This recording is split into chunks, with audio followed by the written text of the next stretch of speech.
All right, here we are. We are talking about Trump's tariffs that are intended to start day one when he gets into office. Let's go ahead and get it. And we're going to be listening to both Fox News with Mornings with Maria. We'll also be checking in with NBC for Christine Roman. So we'll hear both sides, and then I'll give my personal take on it. So let's go ahead and get ready to run this story for you guys right now.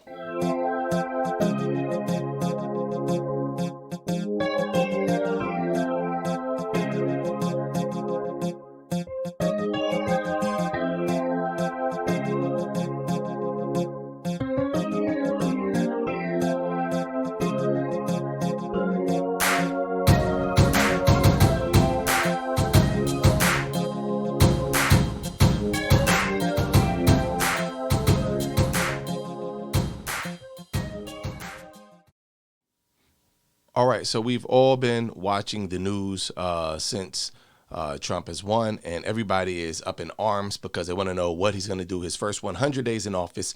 And one thing he has said on Truth Social already is day one, he plans on enacting tariffs against Canada, against Mexico, against China. There's been a lot of talk back and forth, and everybody's up in arms wondering what's this going to do. We have those who are saying, aha, all y'all that voted for Trump, you see what's going to happen now. Now your price is going to go up, and some are saying, oh, it's going to be fine. This is just a tactic that he's used before. So let's go ahead and examine what the so-called talking heads, the experts, are saying on the news platforms, and I'll go ahead and give you guys my commentary afterwards. So we're going to go ahead and open this on up and get ready to run the story. Here we go. President-elect Trump says he will issue a day one executive order slapping tariffs on Mexico, Canada, and China until they stop the flow of illegal immigrants and fentanyl into America. Fox News' Madeline Rivera is live in Washington this morning with more. Madeline. Hi, good morning, Maria. This could all have a major impact on trade. The threats are also the biggest indication yet that President-elect Trump intends to move forward with a tough talk he espoused during the campaign trail. He wrote on Truth Social, as one of my many first executive orders, I will sign all necessary documents to charge Mexico and Canada a 25% tariff on all products coming into the United States and its ridiculous open borders. Trump also says we will be charging China an additional 10% tariff above any additional tariffs on all of their many products coming into the United States of America. He's accusing Chinese leaders of failing to follow through on its promises to impose the maximum penalty for drug dealers. Canada, Mexico, and China are the top three largest trading partners of the United States, so the tariffs could have implications for several industries like automakers, farmers, and food packagers. The reaction from international leaders was swift. A spokesman at the Chinese embassy in Washington says China believes that China-U.S. economic and trade cooperation is mutually beneficial in nature. No one will win a trade war or a tariff war. It's unclear, though, if Trump intends to follow through with the tariffs or if the rhetoric is intended as a negotiating tool. Canada's deputy prime minister says they'll continue to discuss immigration with the incoming administration, adding Canada places the highest priority on border security and the integrity of our shared border. It's an example of how governments and companies are rethinking their strategies in the wake of Trump's re-election. Maria. All right, Madeline, thanks very much. Madeline Rivera there. Here's so what Trump's incoming treasury. So we've heard one side there. Let's go ahead and jump on over to NBC, who they're talking about on the subject. The market's already reacting, but talk to us in terms of what goods, what industries, what kind of impact it's going to have on Americans. Just about everything you touch, it will have an impact on. Cars, for example, big car industry in Canada, for example, that and Mexico. Half of the cars made in Canada are made by American companies, and half of the parts in those cars come from the United States.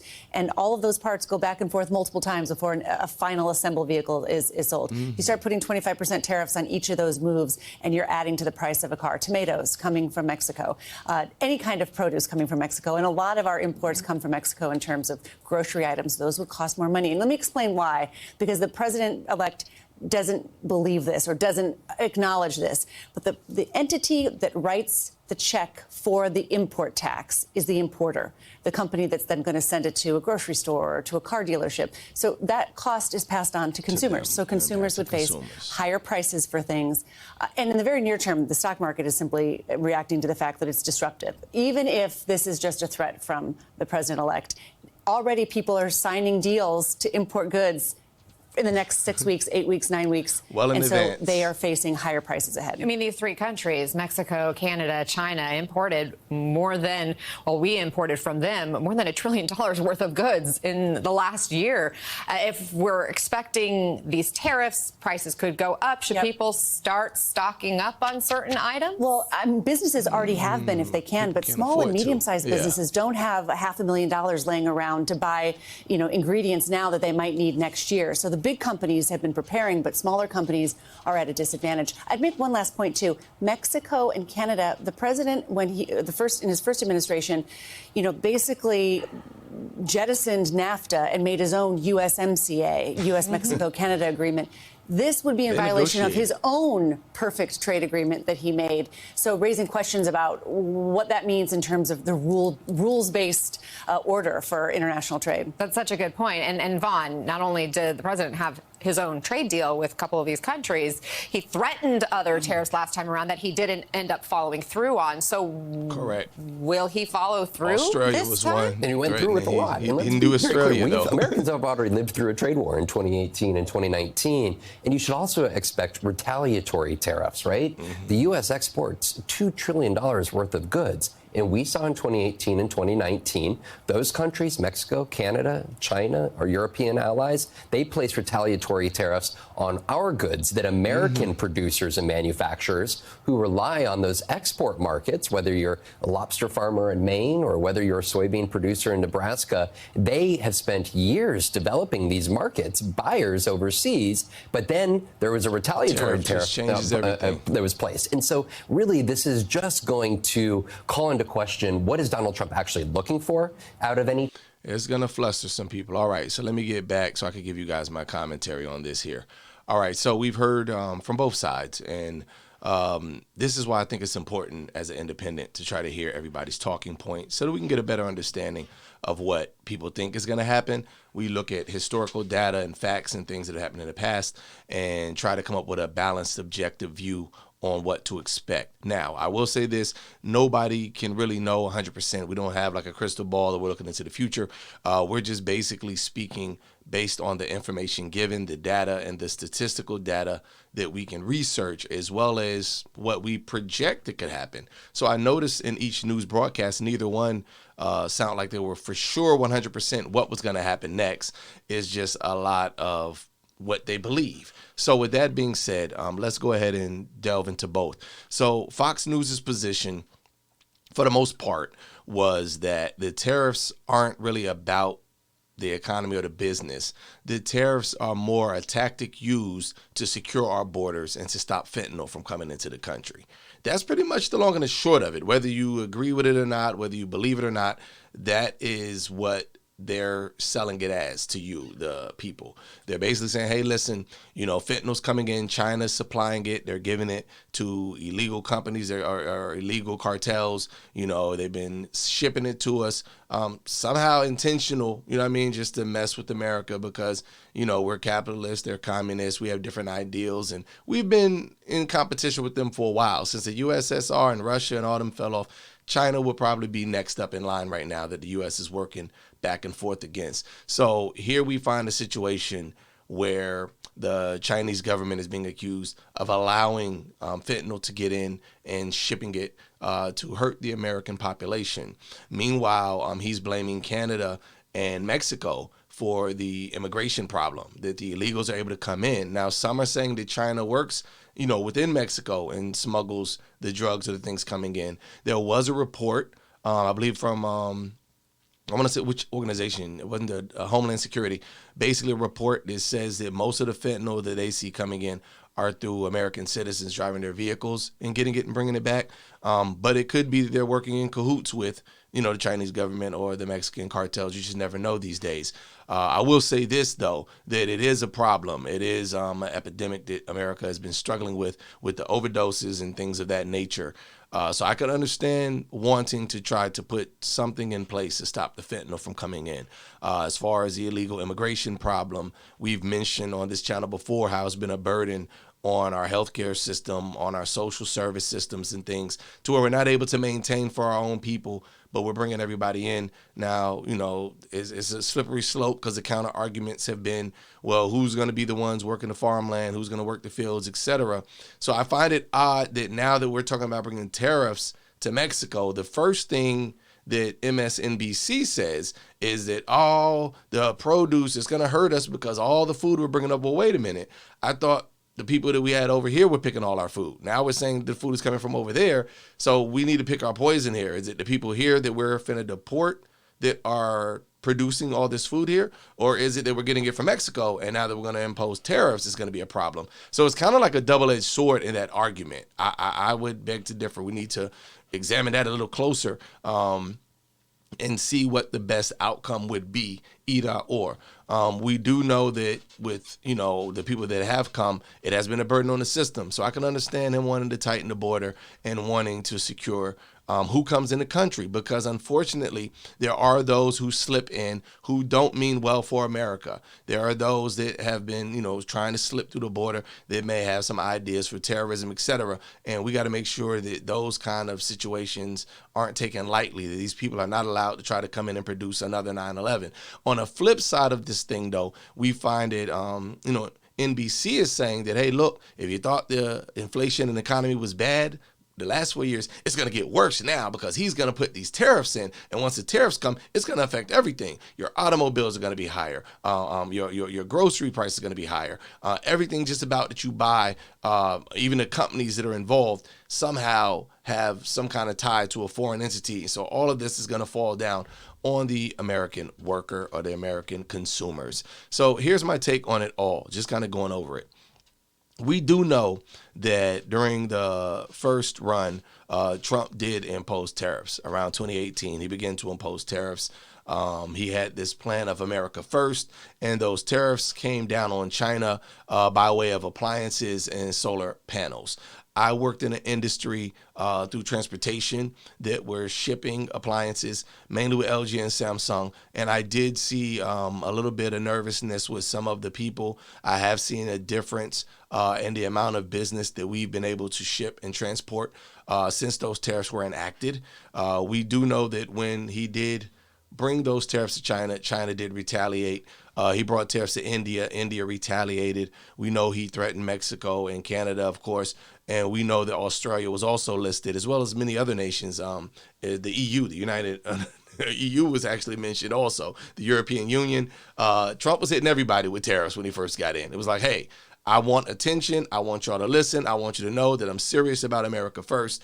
And he began to back off on some of those tariffs based on the other countries' responses to his tariff plan. For instance, I think Australia, he ended up just reversing course altogether because they're like, look, we fight with you guys. We've been there for wars with you guys. We produce steel that no other country can produce for you guys. You got to cut us some slack here, Trump. And he was willing to negotiate and work out a deal. I think that's part of his aura coming from like the shows that he used to do and You're Fired and The Apprentice and being that business mind. I think he's just looking like, what kind of leverage do I have to get your attention?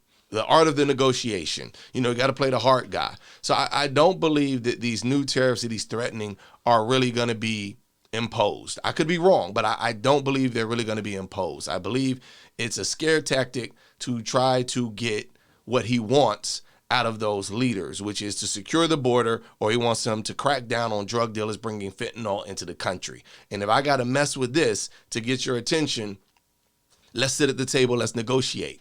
I don't believe China wants a trade war right now, because for those who look at global politics, you realize that their economy has been shaky. Just as everybody since the pandemic has been problems, but China has really had a soft market right now. They've been going through a lot. With the exception of, Temu catching up with Amazon. They're like getting 15% of the American consumers now, and Temu kind of being a competitor there. A lot of those Chinese companies, they've been struggling as well. So it's no shock that, we listen to the representative at the embassy in the United States say that nobody's going to win this trade war. Nobody wants a trade war. If they were doing really well, it would be like, bring it on, Trump. He don't want to do that because wait till you see what happens next. But it wasn't a threatening verbiage. They may not even respond right away to the tariff, or they may take a little bit of time and recalculate how they respond. And here's why I think that we need to kind of just cool our jets. We're over the election now. Let's just go ahead and see where we go first before we get up in arms about this thing.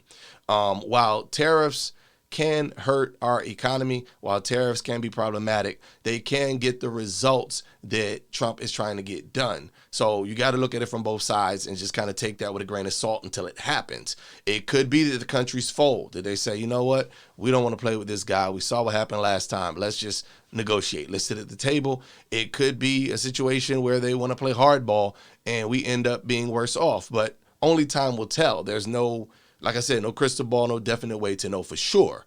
I could tell you my opinion, what I think will happen, and I've been right for most of the things that I've predicted or shared with family members and friends. But I'm going to save that. I'm just going to go ahead and go over what happened with the solar panels and the appliances that the last time Trump imposed a tariff on China. So those tariffs was under a 4-year plan. And the 4-year plan had it at a 30% interest, 30%. It dropped to 25, then it dropped to 20, and it leveled off in the 4th year at 15% is the tariffs that he put. Now, surprisingly, President Biden did not remove the tariffs coming into office. So all of those tariffs weren't bad. Maybe that 20, 30, 25 hop there, but Biden kept it at 15 and he signed it for another 4 years at 15%. So there has been a time where it's like, hey, we got to do something about our global position in the world right now, because a lot of the stuff that we are getting, you know, the cars that are being made, etc. If you go buy a car now, they usually have a label slapped on it that'll say, you know, 10% made in Mexico, 25% parts came from here, this amount made in America. It's something that we should consider. Right before he dropped the tariffs on China, I think LG said they were going to open up a manufacturing plant in South Carolina, and did actually open it up, where they were going to start, you know, helping with American jobs and moving product here in America. So we have to stop just looking for any reason to say gloom and doom. Oh, it's the end of the world. The sky is falling. Chill out, Chicken Little. We don't know what these tariffs are going to do, if they're even going to take place. We're only basing it upon historical data and ideas. But until we actually see the tariff take place and we see, you know, how our Congress looks, how our Senate looks, what the cabinet members and everybody Trump has to put in place, what that looks like, we really don't have a definite answer of what's going to happen in January. So we just need to kind of pump the brakes a little bit and let's just, you know, have a wait and see approach.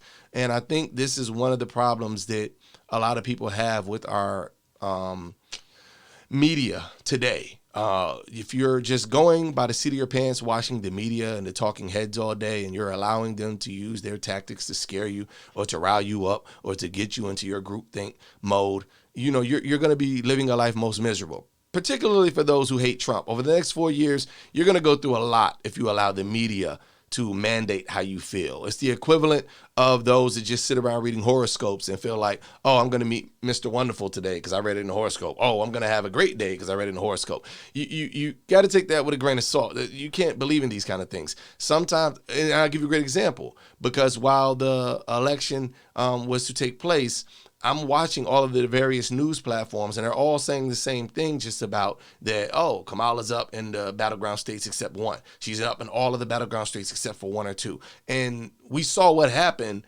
when the ballots were being cast in real time. It was like, okay, they played us. They lied to us. Even your great professor that had called the election the last 4 or 5 cycles was wrong this time. So let's stop allowing them to get us in our feelings and get us all riled up and scared for something that may or may not even happen. So let's just wait and see, because again, those tariffs may not even be enacted.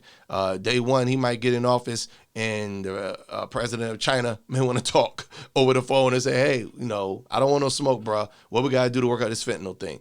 We already know that Canada has been an ally of ours. We've already rocked with Mexico. And the thing that's dangerous about playing with Mexico that I think we all should consider, a lot of the goods that we had that were made in China because we got cheap labor, we shifted that over to Mexico where we get cheap labor. So I think it would be foolish to just go at Mexico like that. I think we need to, pump our brakes a little bit right there for the Republican Party. But nonetheless, we will see after he is inaugurated. Hopefully you guys were able to enjoy this quick moment as we discussed what's going on with the tariffs. If you guys want to share your opinion in the comments, go ahead. Let me know what you think is going to happen with the tariffs, what you think Trump is going to do. I would love to hear from you guys. And make sure that you like, share, subscribe the video so that more and more people can learn about this content as we talk about breaking news, politics, and more. This is Micah Dobbins signing off from The Micah Dobbins Show.